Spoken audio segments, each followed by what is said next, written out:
Om Jang Brahma Burunendra Rudra Marutaha Stunvanti Dibbaistavaihi Vedai Shangapadakramopanisadaihi Gayanti Yang Shamagaha Dhanabasthita Tadgatena Manasha Pashyanti Yang Yogino Yashantang na viduhu surasuragana Devaya tasmai namaha Devaya tasmai namaha Om Shanti Shanti Shanti.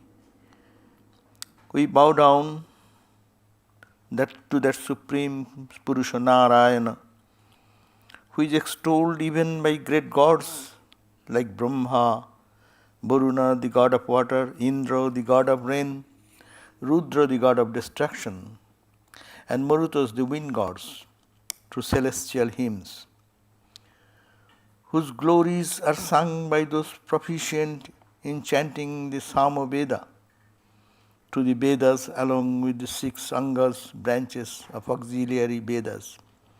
Pada, the division of the Vedic text into separate words, Krama and Jata, particular forms of reciting of the Vedas, and the Upanishads, who is perceived by the yogis by means of their mind made steady through meditation and fixed on the Lord, and whose reality is not known even to the gods and asuras.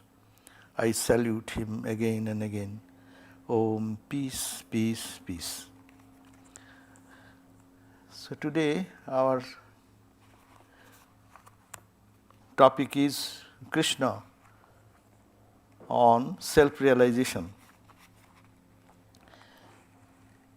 Sri Krishna's birthday is coming very soon. So this month we are thinking about Bhagavan Krishna and what he taught, what we get from his teachings and his life. Sri Krishna is considered as one of the incarnation. In the Bhagavad it is mentioned. And also Shankaracharya in his introduction,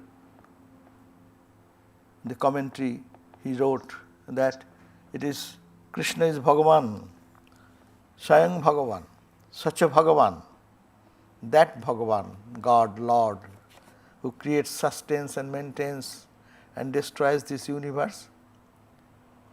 Such a Bhagavan who is Aja, who has no birth, who cannot born, that infinite absolute, how can he be born?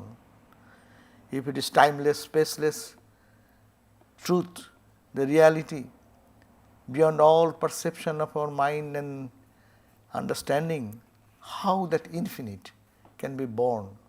That's why Shankara says, Ajo Pishan, though he is unborn, it is impossible to be born. Ajo Pishan, Abhayatma, he is indestructible, he is absolute, he is infinite. And that being so, Bhutana Mishwaro, not only that, from him came the whole universe. He is the Ishvara, the Lord God of the entire creation, this earth, these planets, the sun, moon, stars, galaxies, to the subatomic particle, to the grandeur of the material universe.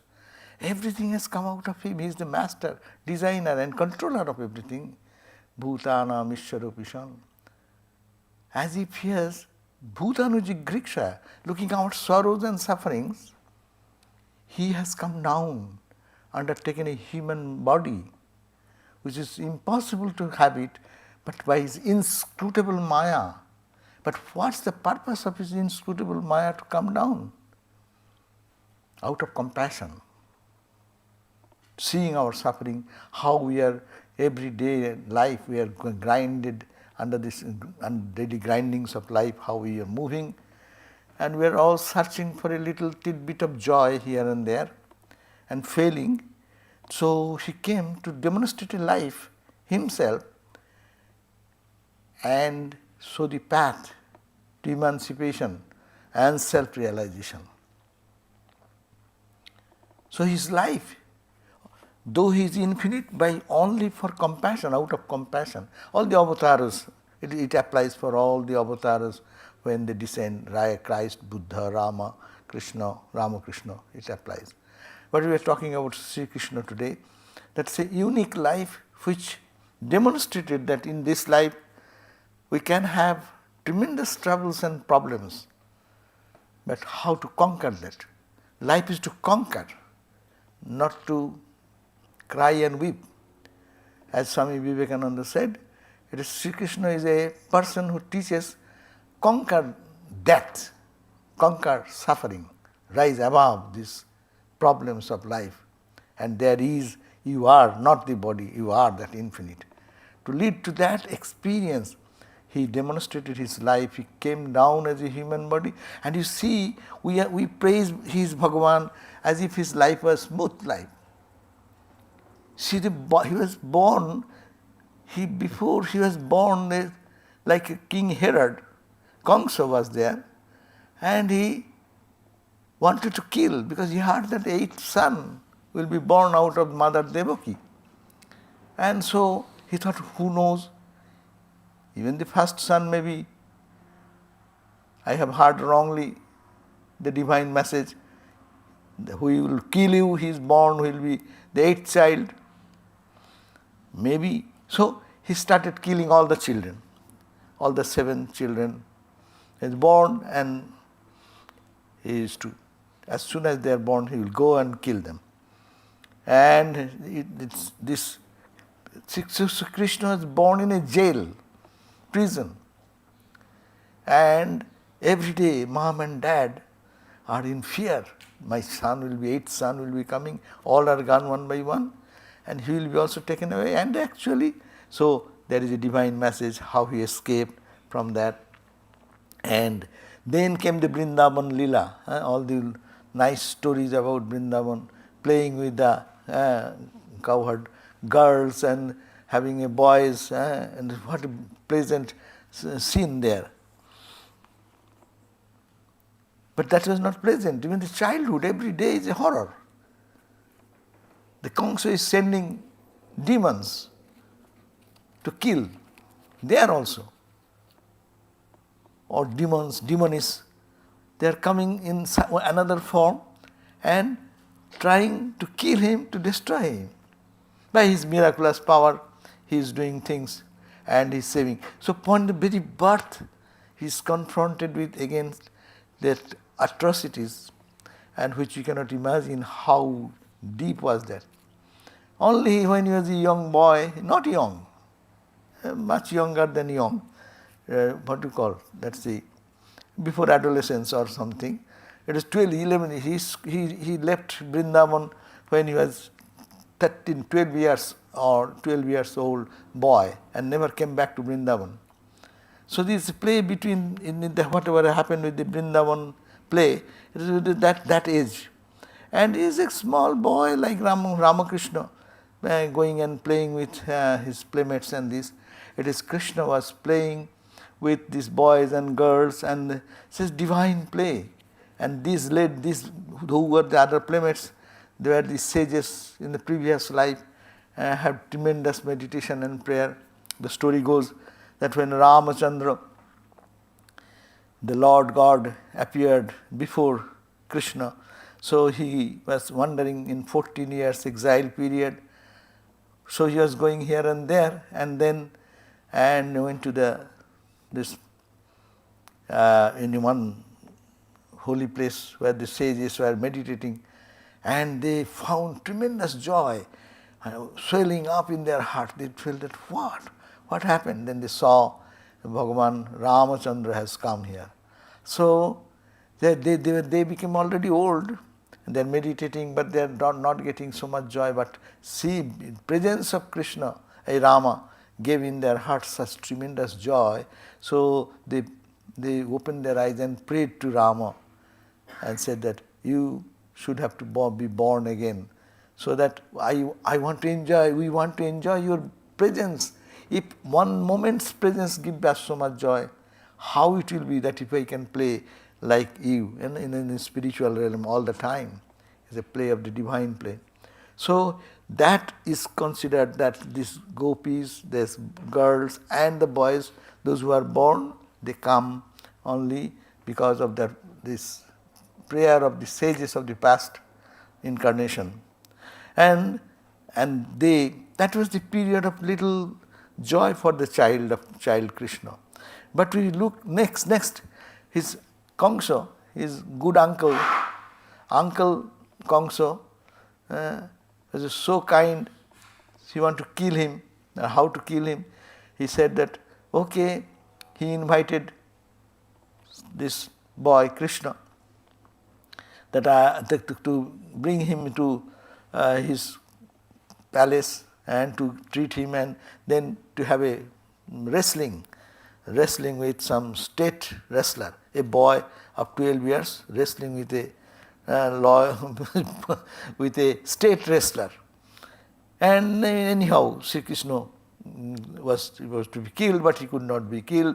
There is a story that Kangsa then wanted to fight give him the fight with the elephant, state elephant, who can just crush him, but that also he saved himself. Like that, stories after stories goes on. The life is always a challenge. But the uniqueness of Sri Krishna is that his face neither grew bright, nor he was sad in any circumstances, keeping the mind, peace, same, unchanged. He was the maker of the kings. He was the leader in the greatest part of the war with the Kaurav and Pandava, these two brothers fight. He was the leader. He was the trying to settle the case, not to fight, but Duryodhana did not agree to that. And then the war happened, but he is guiding the entire force with a smile all the time in his mouth, in his face. So this is the point, how to conquer death, how to conquer life's problems, and to live in our essential nature. That he showed by his presence and his advice and instruction. Most of us, when we talk intellectual talks. It is from our mouth coming, but I have not that experience. I can give good talk. If someone suffers, I can give some advice easily. But if it comes to me, then I start crying. All the advice then becomes meaningless. So it happens, but Krishna is not like that. He lived that life, he faced the challenges and gave the instruction how to conquer death. And that death conquering is mostly in the Bhagavad, and in mostly the Bhagavad Gita we find the greatest expression of deathless situation to attain. And that's why Gita is considered to be the greatest spiritual text in this realm of spirituality, which has given solace to millions and millions of people. And Gita is nothing but the consummation of this concentrated ideas, what is in the Upanishads. And Upanishads talks about conquering death by knowing our own real nature.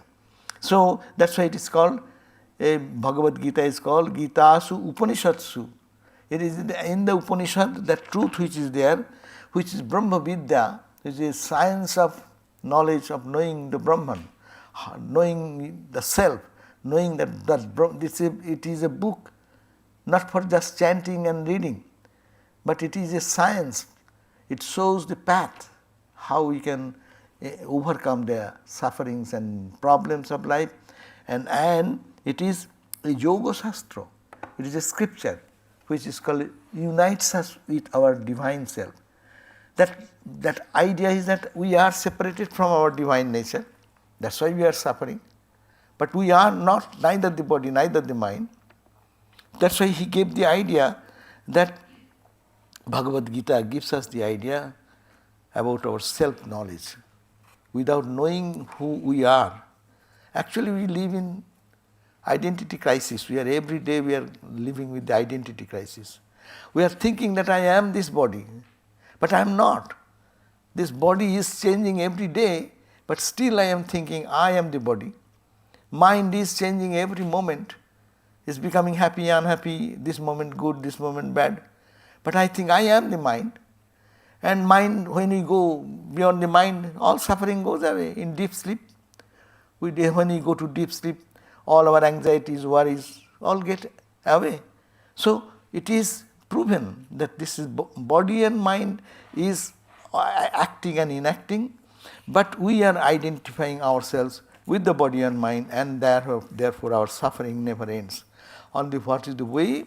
Way is on the self-realization, knowing who we are. This identity, false identity, to overcome that identity which are wrong to our real identity, which is that consciousness and the self and the Satchidananda self. The self-analysis or inquiry is the way out, though standing above the trifles of life. That is the goal of life for everyone, irrespective of what religion we follow, what path we follow, what country we are born, what is our culture. It is life. Suffering can be conquered. Only the goal of life should be standing above the trifles of life. That is the God realization we call. Grief, delusion, attachment and identification are all happening. Why? Because we are ignorant.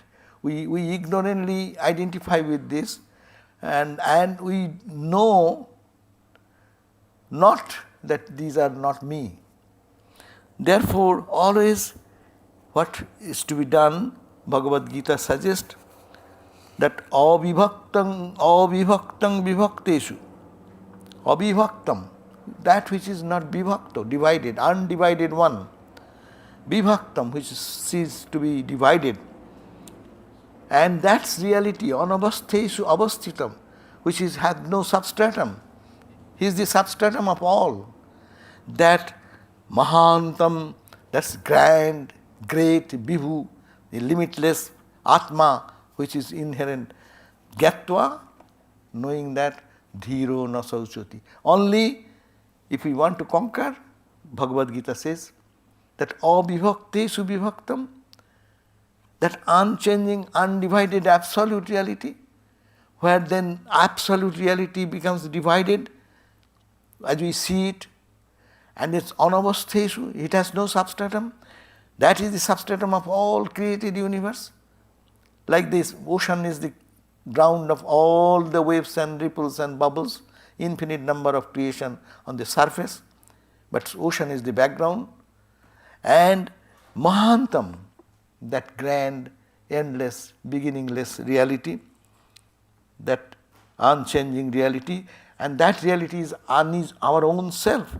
Gyatva, knowing that, realizing that, only that is the way dhira, the intelligent people, the calm people who are really intoxicated in their own self, they can conquer the bereavement, suffering and pain of life. So we can take in the whole Gita, we find the path of self-realization. We know self-realization is the goal, but how to reach that goal?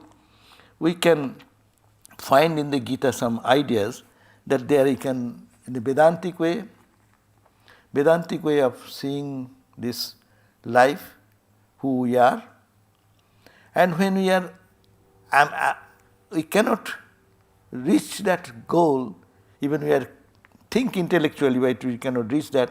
Better to go to worship God as or that infinite in the form of incarnation, and to surrender to the incarnation. So bhakti, jnana, and these are the two major paths.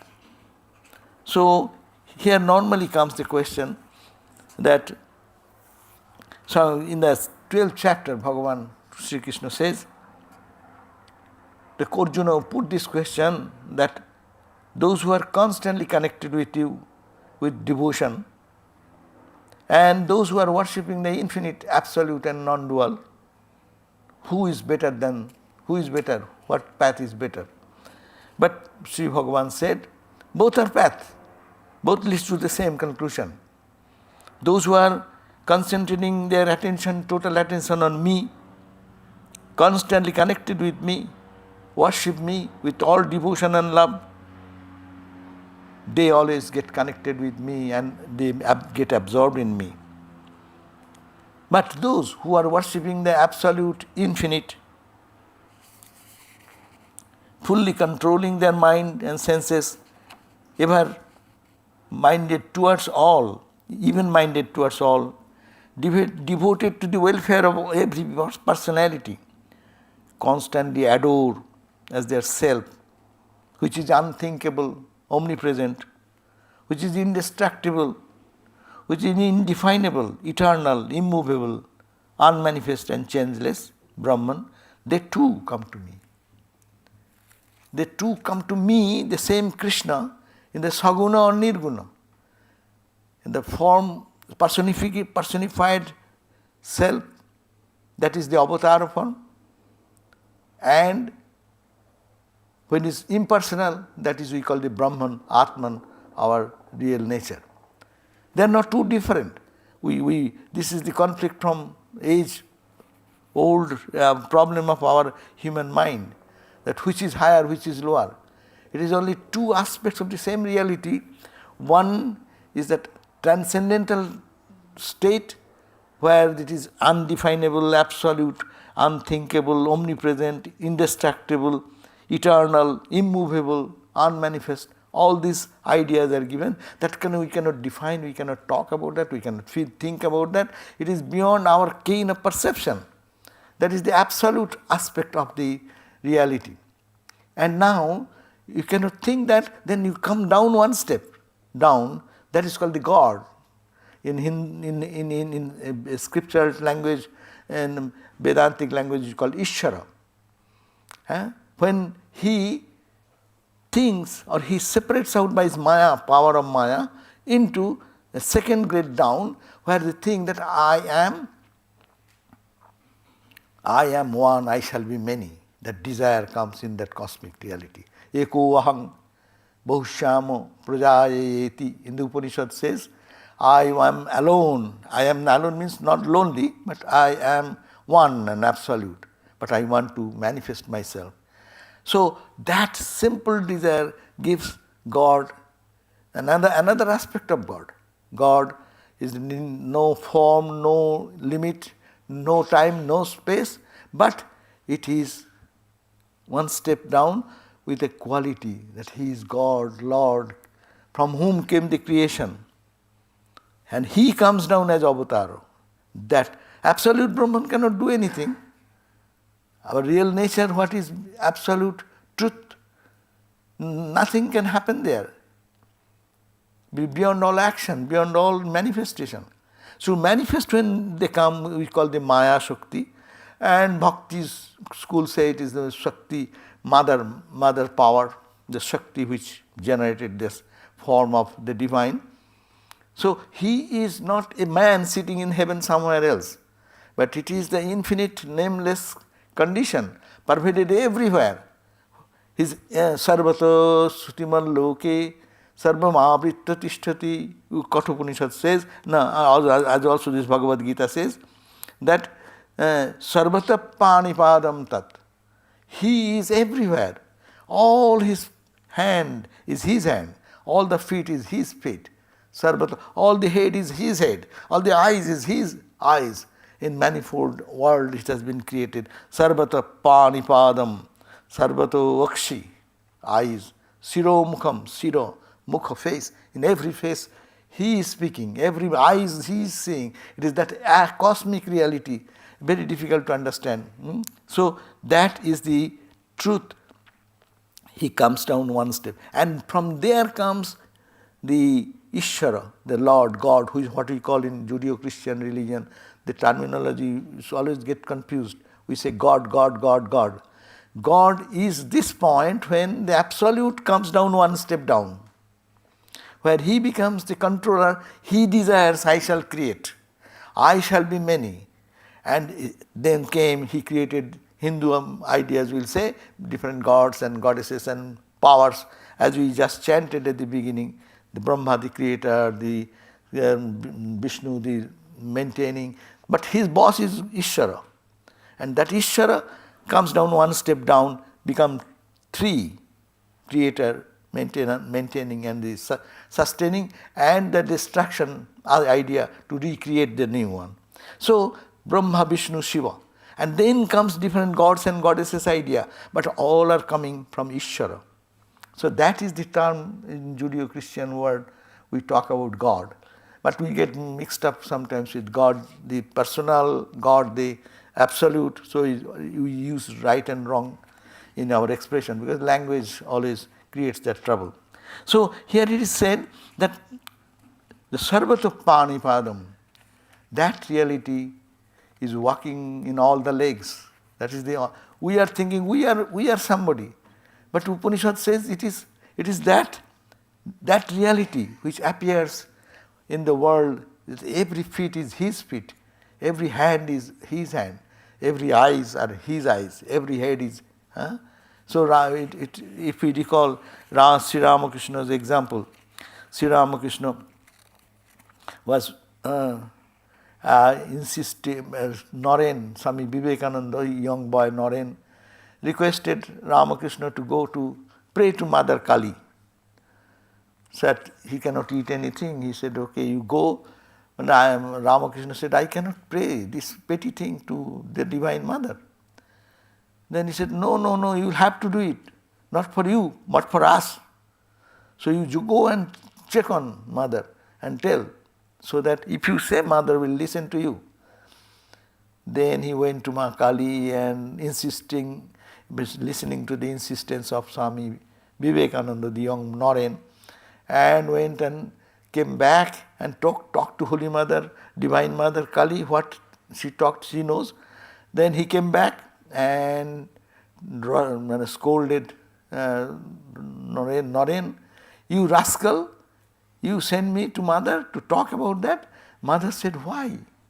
Are you not eating through millions of mouths? Are you to eat through this mouth only?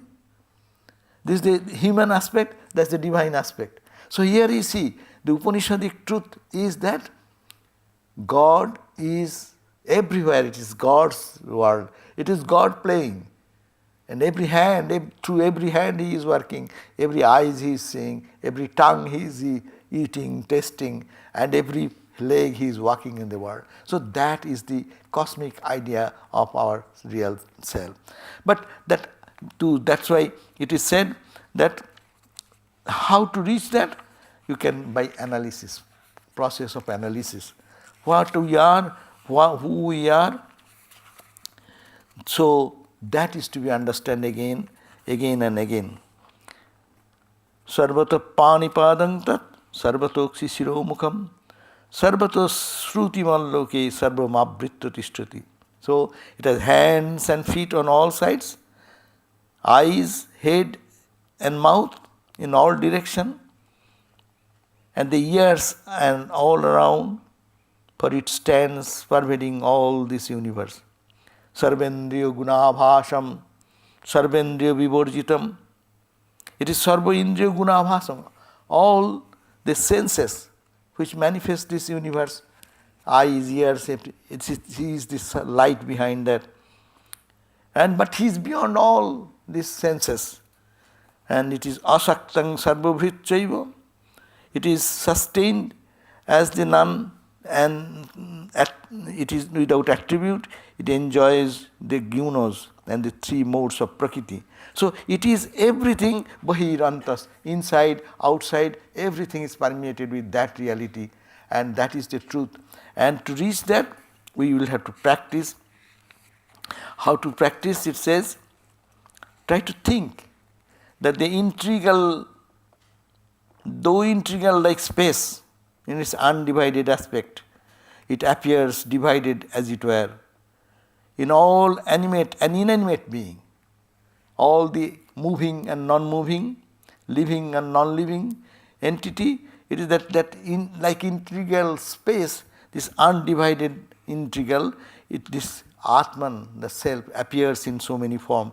It is to be practiced to every day to look at the world in a different angle, not as a material world, but as expression of that consciousness, is the only object worth knowing, that is the sustainer of being, the destroyer and the creator of all this universe. So that God, which is the only object of worship, it is all manifested in this universe.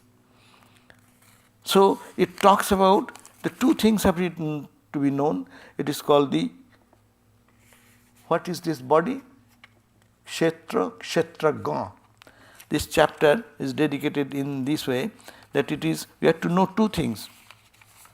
What is this body and what is this, who is the knower of the body? The field and the owner of the field. This is the field, this body. But who owns it? They are two different persons. Body is an object. Who says, my body? Who is that? I say my mind. The who is saying my? Who is that? So Kshetra and Kshetragna, that chapter 13, it describes very beautifully that, this body is called Kshetra, the field, and he who knows this body as my body, he is called the knower of the Kshetra, the field. But all the Kshetras, all these fields, God says it is me. There is nothing but me in the whole universe. And what I am Kshetragna. This body, and I am the owner of the body, I am the controller of the body. So make this distinction. Kshetra, Kshetragnayor Jnanam. So how to do that? Come to the path of analysis. That this body, when you look at the body, it is composed of what? Mahabhutani ahankara, five elements, air, water, fire, space, etc. Five elements, water. This body is growing, no? The body was, when the baby is born, few pounds, no? And now we have become 100 pounds, 150 pounds, so some pound. So how it has become so big? Who sustained it? It is the food, air, prana, five elements, earth element, rice, potatoes, all are growing from the earth element. Then air element, calorie element, heat. So if we consider like that, all the elemental thing is a cause of this body.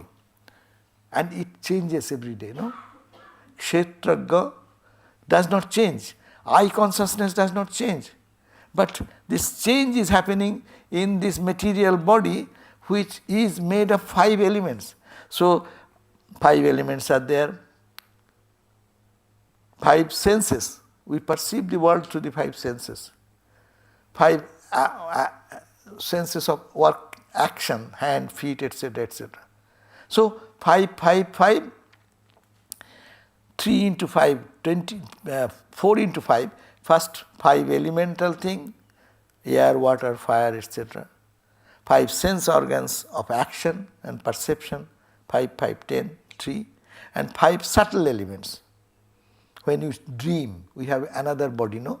The dream body is constructed by what? The dream elements, subtle element.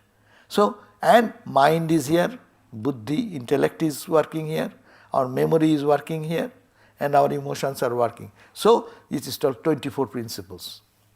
With this 24 principle, the body functions. So, it cannot be consciousness. Consciousness is between I, it is like a house made of so many elements, wood, then a glue, then nail, then gutter, all these different things make the house complete.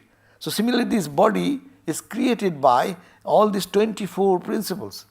But who knows this is my house, my body, he is some conscious entity. So I am but you think in you, There is I. In me also there is I. In every one of us there is I. Bhagavan says here, Sri Krishna says, I am the real I behind all of you. That is called the Brahman aspect. I am the consciousness behind everything. So if we analyze this is a very beautiful way of approach in life. When we can think really what I am thinking as I. Am I talking about this changing substance which is composed of some elemental thing and which has a birth, which has a decay, which will die one day? We cannot keep it because it is what is composed, it will get decomposed. If it is unchanging, then it can stay. But if it is a changing substance, it must have to end at a point. And every day this change is happening. Every day we are dying, but still we are afraid of death. Because I am thinking, my wrong identity, I am this body. Because of this body identity, body is changing, body is becoming old, body is becoming diseased, and I am thinking, I am diseased, I am suffering, I am in pain. But the actually body is in pain. If we go to the medical procedures, suppose a big, someone's leg is amputated. What a big operation, no? But because the mind being withdrawn, or mind is made to sleep, body is going through the pain, but I don't feel the pain. We become yogis then. When we go to hospital and doctors do some operation or do something, they put us into sleep. And then we become yogis because mind has been disconnected from the body. But yogis do the same thing by meditating, withdrawing the mind into the self. Swami Turiyananda's story, he has the carbuncle, and doctor came and did operation, and he said, okay, you can do, tell me how, when you are to do it. And doctor gave him the time and he started operation, and he didn't say a single word. While operation is, he is not telling anything for few hours. Next time when doctor came and touched without telling him with a knife or something, and he jumped out. Well, what is the matter? Yesterday you suffered without anesthesia, it was done, and you managed to say nothing, and today I did nothing and you are so reactionary. What is the matter? Well, you told me the time so that I withdraw the mind and put it into another place, no? That means in our inner consciousness. But today you didn't give me the chance. So it was in the body. So body is connected, therefore body's reaction coming. So it is very important point that this connection is making me happy or unhappy.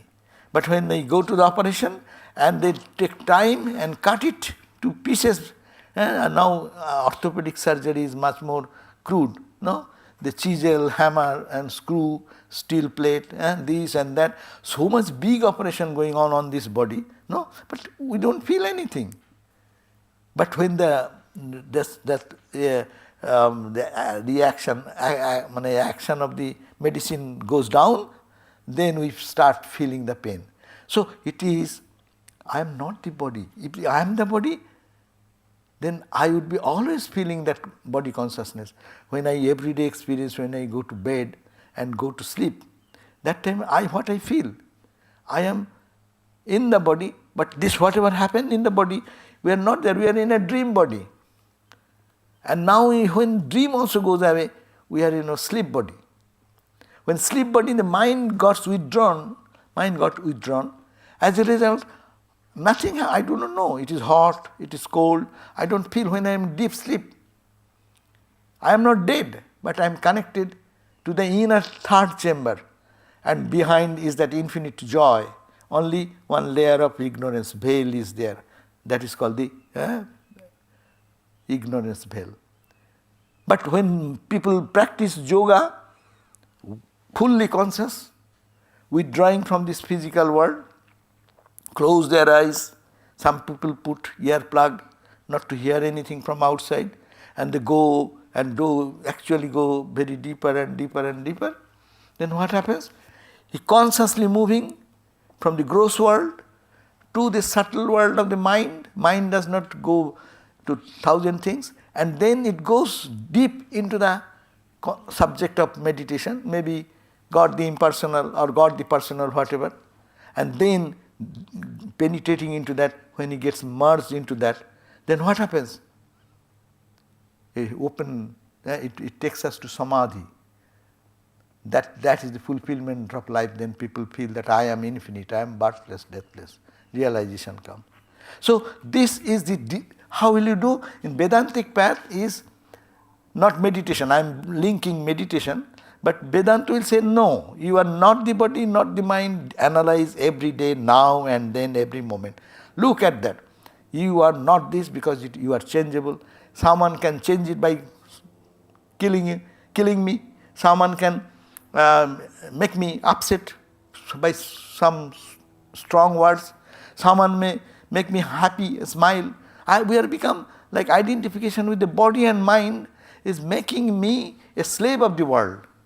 But I am that consciousness where there is no such reaction, that sukhe, dukkhe, in happiness, in misery, in pleasure, in pain, in joy and sigh, everywhere the calmness and serenity remains, which Krishna demonstrated in his life, his very life itself. Smile always.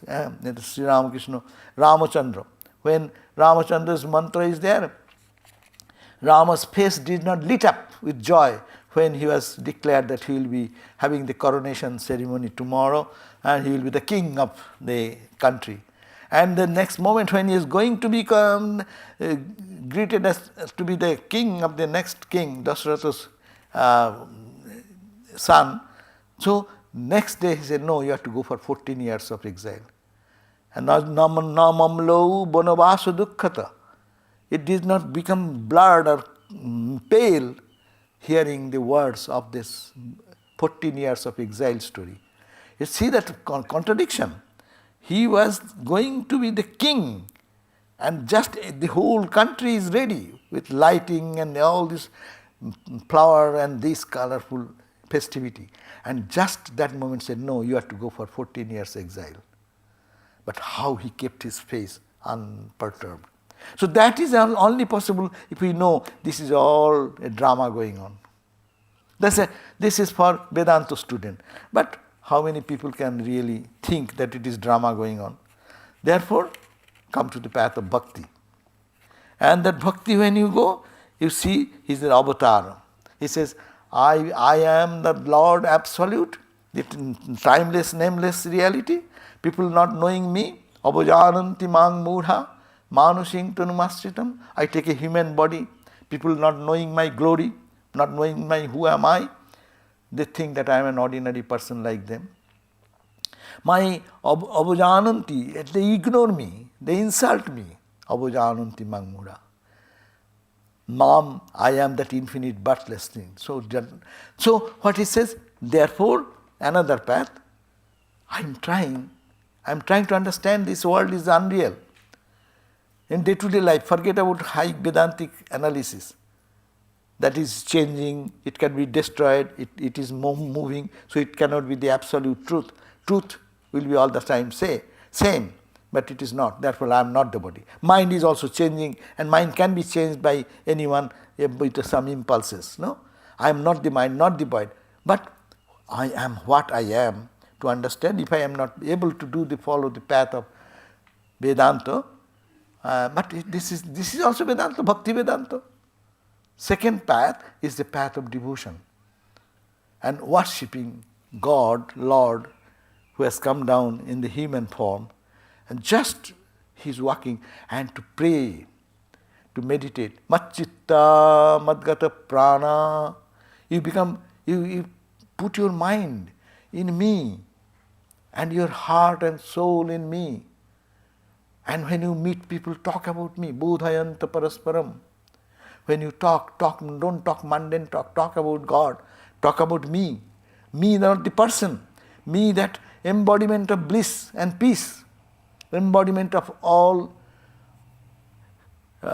expression of absolute truth, where duality vanishes. So, Matchitta, Madgata Prana, Bodhayanta Parasparam, Kathayantasya Mang Nityam. Start practicing, talking about God. Kathayanta, when you meet, interact, Let us talk about God. Whatever may be the object of, say, maybe Krishna, maybe Rama, maybe Ramakrishna, maybe Buddha. But point, talk about that holiness. And kathayantasya magnittam tushyanti, and get satisfied. Ramanti, find joy in talking about God, thinking about God, meditating upon God, and pray in times of difficulty. Whole Christian world, the Islamic world, standing only one thing, only pray. So practice that also. That will lead this concept of sadhana. And if you cannot, then what to? When you are worshipping, when you are trying, most of us fall in this category. When we do all these things, ultimately we think that nothing happening. I am trying my meditation, I am trying my prayer, but I cannot find the peace inside, no? Then what to do? Tasmat tang sharanam gaccha sarva bhavena bharata. Oh Arjuna, therefore you take refuge. Take refuge in me. Just come and tell me. Oh Lord, I am helpless. Please. In the evening prayer, Swami Vivekananda has composed the verses for Sri Ramakrishna. Tasmat tameva sharanam mama dina bandhu. Oh my beloved Lord, you are the Lord of the fallen and meek, I am tameva. I know meditation, I know detachment, I know love for others should be developed in me, but I am failing every day, knowing fully well that is the way, but I fail every time. Therefore, tasmat he dina bandhu, Lord of the meek and mild people who are helpless, tasmat tameva sharanam mama dino, I take refuge in you. Please help me.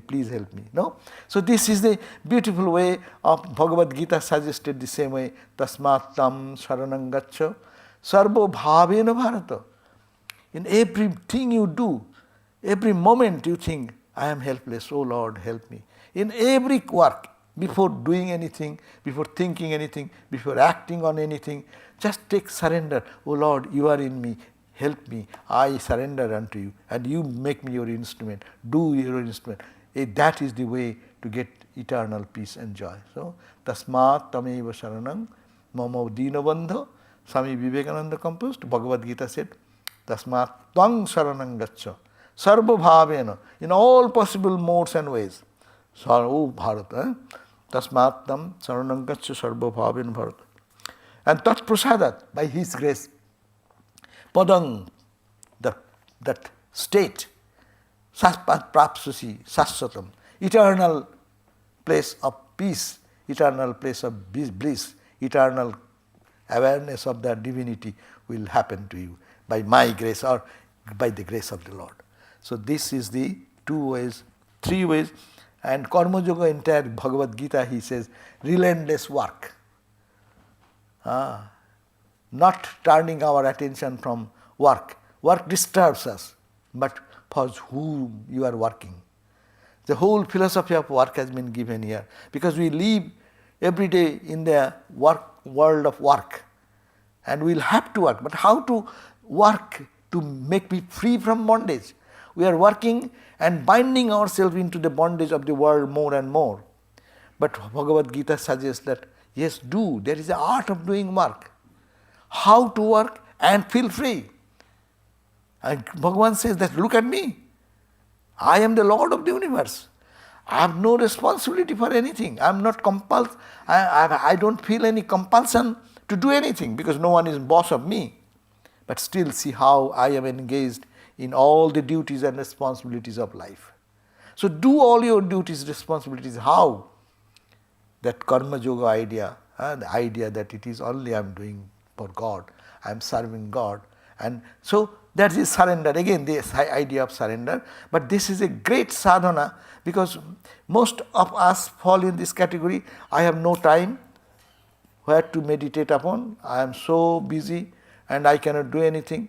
But there is enough time, whole day, all the work we are doing, for whom we are doing. This is God's world. You have not created anything. I have not created anything in the world. I cannot create one piece of leaf in the tiny leaf of a plant. No, I have no capacity. Everything that's fun is there. Scientists are very proud to create this, all these things.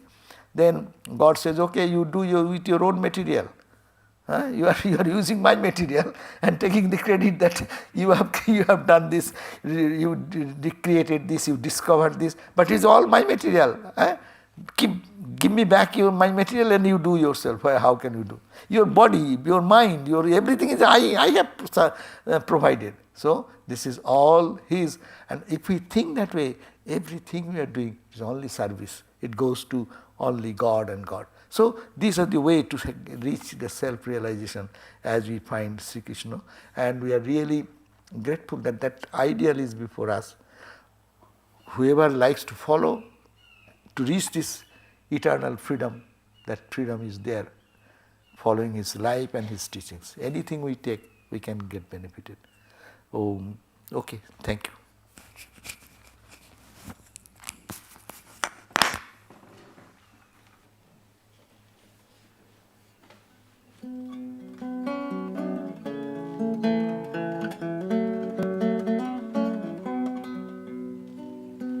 Make of me a veena through which your music plays. Make of me a golden flute, O Krishna, that you play. Give me every word to sing, I'm speechless without thee. Then touch my heart with thy sweet love, play your song through me. Please play your song through me. Purify my little mind and let it rest in thee. Let not the burdens I must face come between you and me. Let my soul sing out to thee in thy unending song, and bring me to thy blessed feet, that holy place I long for, that holy place I long for. May I always hear your song in birds and wind and sea, and may I always see your face in creation's majesty. Let thy name fill up my mind and fill my heart with your love, till I am one with your music, and we are one in love, and we are one in love. Shower us with thy sweet grace that flows around and around us. May we see you in each face by thy precious love that surrounds us. Let thy song fill up the sky and sound for all to hear, till we all sing in harmony with thy song that's ever so dear, with thy song that's ever so dear.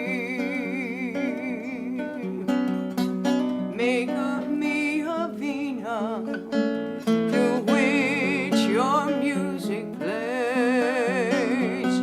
Make of me a golden flute, O Krishna, that you play. Give me every word to sing, I'm speechless without thee. Then touch my heart with thy sweet love and play your song through me. Please play your song through me. Please play your song through me.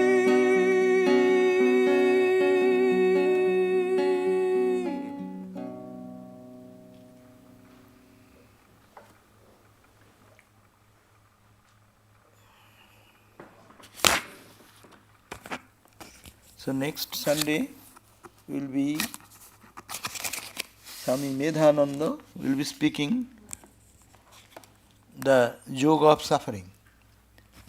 And other classes are as usual, Wednesday, Saturday. One announcement, and a week after next will be the 1st of September, and there is our Vice President Sam Maharaj will come from Belur Math, and he will be speaking here as usual. So please come on that day. And I end with simple prayer. Om Shanti Shanti Shanti Harihi Om Tat Sat Sri Ram Krishna Arpanamastu. Om, we offer everything to Sri Ramakrishna at his feet. Om, peace, peace, peace.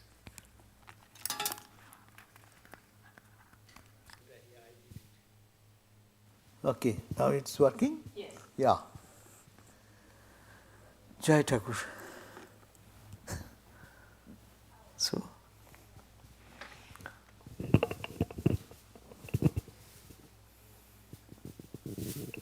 I think relaxing is the secret to it all. And that wisdom beyond the mind, the wisdom beyond the thinking mind. wisdom. Yeah. Or having a glimpse of something. Or just all of a sudden getting it, understanding it. These are all the things that it's beyond the mind. You could do a practice to help you get there, but then, or to see the truth, the ultimate truth. It's all beyond the thinking mind. And then I relate that to the deep sleep state. Different than being drugged in and having an operation. There's still a sense of being, but it's not something that the mind could attach to because it doesn't have the form of a noun or something it could actually grasp to. It's beyond it. It's that knowing who's watching you, who's the witness. That's beyond the mind, and but it constantly functions. And you spoke about it, but it's something that I'm very interested in. I'm interested in when I go to sleep, and then I would wake up several times during the night. I look at the clock and I see what time it is, and I could track everything except for the deep sleep. There's like more hours than I think it is, but yet there's still a witness that it has happened, and I feel rested from it, but there's still me in there. Yeah. So you spoke about that part.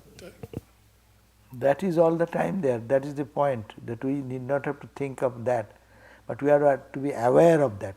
Right. Yes. Our whole spiritual life is nothing but to be aware that as you have a treasure in your pocket, but you have forgotten that treasure, and you are searching for that and you get it. It is called, you are not brought anything new. That consciousness is there that allows us to think that is a waking world. That consciousness allows us to see the dream world. That consciousness sees us, allows us to feel I was in a deep sleep state. So that consciousness cannot be changing. Only things are changing in this area. Either 24 hours divided in 3 parts: waking state, dreaming state, and sleep state. So these are the 3 states. Again, it is rotating day and night, 1 day, 2 days, 3 days, 1 year, 2 years, 20 years, 50 years, 60 years. It is going on the same thing. Actually, basic principle is very simple, that inner consciousness is observing everything what is happening, unchanging. It is all the time lighted. It never grew dream or blow up with a smile. It is nothing. It is there constantly inside. Only the scenes are changing in the front. That's why it is said, I am not this. Because they are changing, and this is the unchanging thing. Therefore, I am that, not this. Just to understand this, it may come a split second, it may come after long practice. How it comes, we do not know, but it comes who have practiced it long, probably in the past. That gives some sudden impulse. The cloud is full, suddenly cloud wind comes and blasts away the cloud, and you see the sun. That's called Hatat Siddha. Thakur Ramakrishna has said, Hatat means suddenly you become illumined. Hatat Siddha. Not apparently you have done nothing, it seems. That's why it is said, Swami Vivekananda said, that some yogis suddenly get that and they preach something which is detrimental to the world. Like specifically they say about Muhammad. He had not the practice as Ramakrishna did or Rama did and Krishna did. Their childhood training is there. He was born in a tribal family and he has no regular yogic practice. As a result, when suddenly something came, he was overwhelmed, and whatever comes through the body and mind, they are not purified yet. That's why the expression becomes so troublesome in the world, forever. So it is said that it means we have to retrain ourselves every day. That's why meditation and prayer. Necessity of this is that it is not sudden. You can enjoy more deeply, profoundly, and can hold on to that. Suddenly the wind goes away, blows away, and suddenly again becomes clouded. But regular practice will be removing the cloud forever, never to come back. And after experience, what happens? You come back to the body mind again, no? That's why your mind, old mind, again shows you the thing. Though you have the idea that is all one, but that clouded mind, Sattvika mind will show it one way, Rajasika mind will show another way, Tamasa mind will show another way. So that's the confusion comes. That's why so many varieties of instructions we get, which has so much good things are also there, so much bad thing also there. So you cannot find any word from the Bhagavad Gita where he says that you lead an immoral life. You cannot find one place. All the Indian spiritual texts you go through, find one place when they say you become immoral and become spiritual. No, never. They never indulge into violence. They sama, dhamma, titiksha, uparati, very foundation. You are a spiritual person, your character should be calm, serene, self-controlled, restrained, all these. Otherwise, no, you are not fit to be a student of this. Why it is emphasized? Because that will change the whole life and purify your heart and soul, and your joy will be retained joy, more and more and more, deep and deeper and deeper.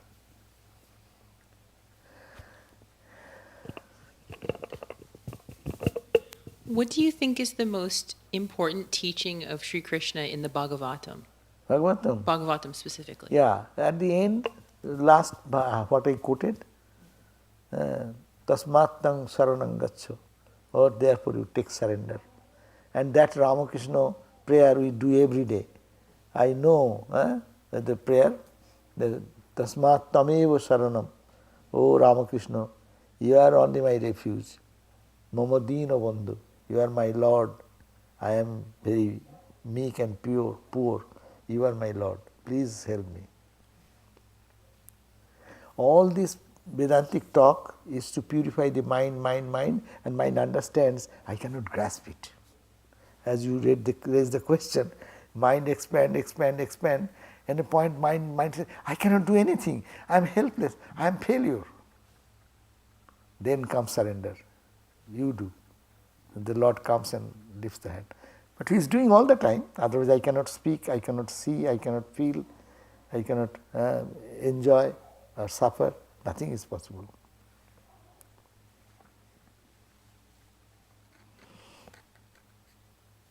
This month probably we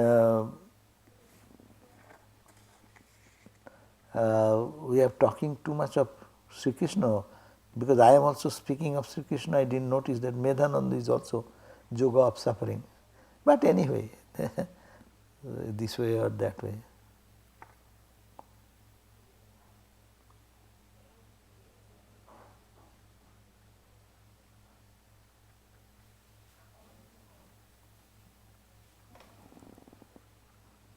Achha, fourth, what was the topic? I never noticed this. Swami Vivekananda in California. Oh, Swami Vedananda. They have typed in such a way. It was very good. Huh? It was very good. No, lecture was good, no? But this here is printed is not proper way. That's why it was confusion. He gave 2 talks, no? Yes.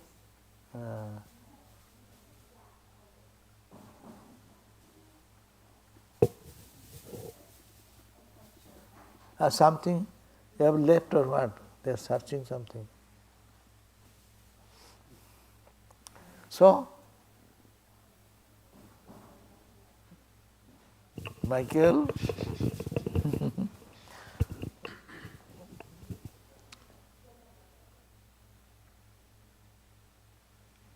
I'm trying to figure out, and perhaps I don't need to be trying to figure this out. Ramakrishna, in different ways, at different times, spoke about himself, what he is, or what he saw himself as. And in some places, he would speak as if I am that Brahman. And other times he would say, he who was Rama, he who was Krishna is in this spot. And other times he wouldn't say things like that, and he would act like a regular person. I feel like in my mind, I want to know, well, which one of those was he? Did he reach up to a height of a certain state, and it was always that which was coming back through him? it is no. Or was he the embodiment of like that who never took birth? Yeah, it is called bhava. Now, how many, as you live, sometimes you are playing with your say small children, no? You behave one way. When you are talking to some adult person, you talk another way. When you are going to any, so we behave differently, different ways. In him it is called the divine and human are both mixed. Devo Manav. Ramakrishna is called Devo Manav. He has 2 attitude in the spirit of Devata, the gods, godly, and another is what is called the human. And the human aspect, when he says, I am nothing, I am nothing, I am nothing. Because he understands that this body-mind complex, what is I, that is nothing, that is nothing, that is nothing. But when he is speaking to someone, like Noren, Rakhal and others, they know the inner circle, they understand the spiritual depth, and there he is revealing. He who was Rama, he is Krishna, this is Rama, till doubt. So to clarify that doubt, so in a different flight. That's why when the murti, the statue, marble statue which is in Belur Math, when it was under the preparation by the artist, Swami Brahmananda was asked to go and check whether his face, his features are becoming exactly it is right or something wrong. Because Brahmananda Maharaj have seen him day and night. Then Maharaj's response was that, which Ramakrishna you wanted me to say? Because in whole day he will be in all the different moods. If he sees a Vaishnava devotee, he will be in a Vaishnava mood. Because he is so tuned, he can just, little inspiration brings out that Shiva devotee, he will be in the Shiva mood. Vedanta students are coming, he says, tuned to that. But all leading to consciousness, all leading to samadhi. And then coming down again and talking about Krishna, Krishna, Krishna. Sometimes talking about Ma, Ma, Ma. Sometimes Shiva, Shiva, Shiva, Shiva. So it is, he is, that's why you know what Shankara says, I think I believe that. That is Ramakrishna. Ishvara has come down. And that's why he can feel the levels of other person and act accordingly. That transforms their life. Suppose I am a lover of Krishna. No? If someone standing before me exactly gives us the what Krishna is, because he can identify in that Krishna consciousness, so naturally your life will be transformed. It is not words, but it is an experience. So it is actually difficult to talk about. He lives in different plateaus of experience, and depending on who is around.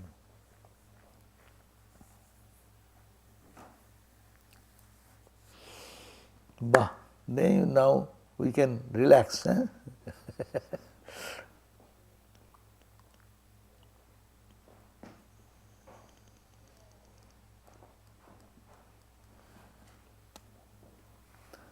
So we can meditate now.